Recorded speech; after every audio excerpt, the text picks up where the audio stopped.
Our next comedian makes his living writing comedy and abusing small computers. Dan Perlman.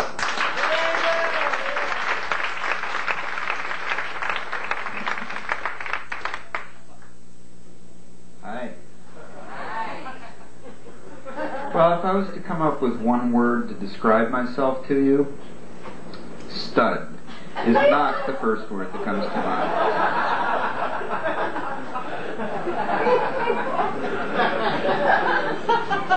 We live in an era of health clubs and a world where bodybuilding is in, a world where our role models are Arnold Schwarzenegger, Dolph Lundgren, Cher. I got in on the health club scene. I had my 2-week trial membership at Jack LaLanne. I thought machines were supposed to save us from physical work, not these machines. There's the Stairmaster. Now, like everyone else in New York, I take the elevator. I don't climb stairs. This thing doesn't have a setting for down. And then there's the rowing machine.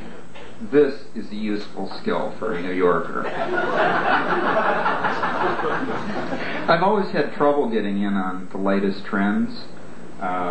Take the sexual revolution, for example. By the time I found someone to have sex with, the revolution was over, peace treaty had been signed, safe sex had been declared.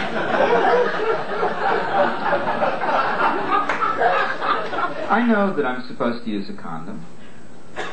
I haven't used a condom since college. I used to use a lot of them. I love filling them up with water and throwing them out the window.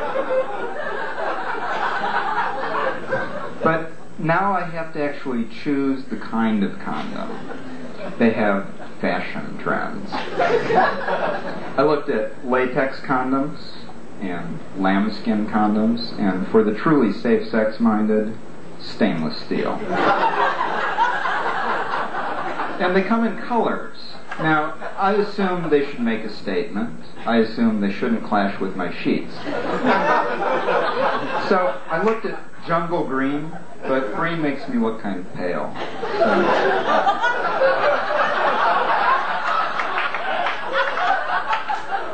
I considered flame red, but much too flashy. So I went with steel blue. I think that says what it has to. I also considered the glow-in-the-dark condoms. Now, personally, I know where it is. I have no trouble finding it. And I figure, if my partner's having trouble finding it, I don't want to be having sex with this person anyway. Toys are a big part of sex these days.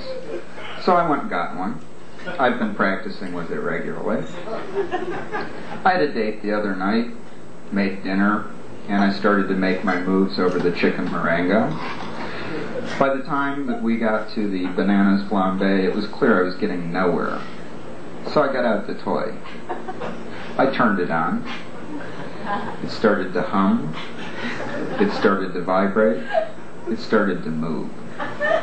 My date took one look and stayed. So,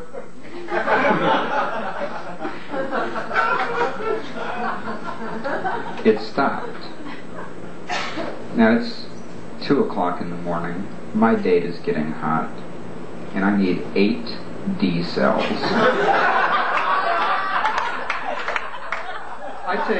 I find 2 in an old flashlight under the kitchen sink. I tape together 4 double A's from my Walkman. 9-volt transistor battery from a radio, and the backup batteries to my roommate's alarm clock. And then, just to make sure, I wired it directly into the fuse box. I turned it on. The toy hummed, the toy vibrated, the toy moved. So did all my kitchen appliances. My stereo, the VCR, and the burglar alarm. My date was impressed and insisted on coming back the following night. The next day, the power company called me. said I couldn't use the toy anymore. The hospital had complained that the entire coronary care unit hummed, vibrated, and moved. So my date arrived. I figured a little hot sex video would do it. So I picked out one of those steamy, passionate beach films. My date arrived. I suavely pressed play on the remote control. How was I supposed to know The Little Mermaid was animated? My date asked, when are we going to get to the humming and vibrating and moving? I said, my date left. So, no body, no sex. I decided to turn to other sources for companionship. I'd read that pets will provide you with companionship and harmony in your life, but I'm allergic to dogs, and cats are even worse. I got guppies. I read that the motion of the fish provides you with tranquility and harmony in your life. Mine ripped each other to shreds. I was on edge all the time. So I got a bird, a parrot, so I'd have someone to talk to.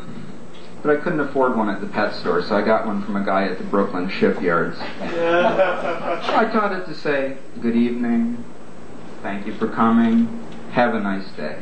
Unfortunately, I couldn't get it to stop saying sailor stuff like, nice ass, and roll over, it's your turn to be the woman tonight.